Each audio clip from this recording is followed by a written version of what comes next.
need better information. You need to change your mind about that. Like the faculty at Itawamba Agricultural High should just hear the roar of Americans going, you know what? That's the last century. That's your grandfather's bullshit. Lose your gills, lose your twitching primordial tail, and come into this brave, bold new century. We're online. It's going to work out. We're doing stuff.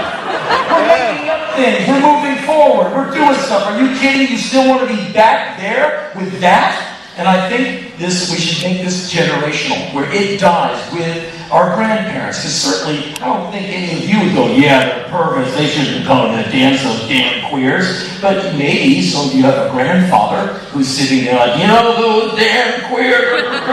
And that's okay. He's 88 years old, man. Just let him drool into his bib and just say it. and maybe he have a long and gentle life and a peaceful death in his sleep. But let's let it end with him. And let's take this century for ours as our responsibility and take its stewardship personally. That is the proposal that I make to you. And none of this is new either. You thought about something like that. But I love to be in a room with a PA so we can all dwell on it at once. Because this is our century. We can make these changes. And that leads me to think of this. All of you watched or are aware of the passing of the healthcare reform bill through the houses several days ago. I was in Montreal, Canada on a night off, and I watched it happen in real time. And it was amazing to watch I'm obsessed with John Boehner, one of my favorite Americans. He's a congressman from the great state of Ohio. You know him because he is the Dean Martin of American politics.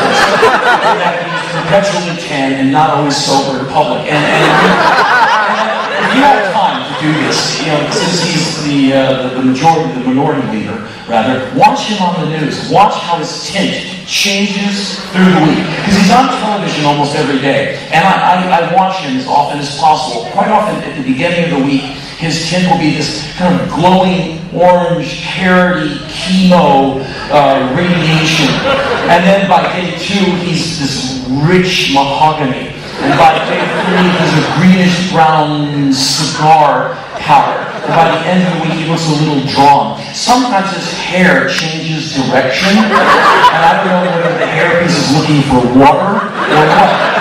But he's an intense guy, and I've been trying to do a John Boehner imitation for weeks. And it was when I was watching him do his ham-fisted dinner theater act on the floor during the passing of the health care bill a couple of Sundays ago, I came to the conclusion he's like Buffalo Bill in Silence of the Lambs. He has something going on with his upper mouth that just sounds somewhat clenched and congested.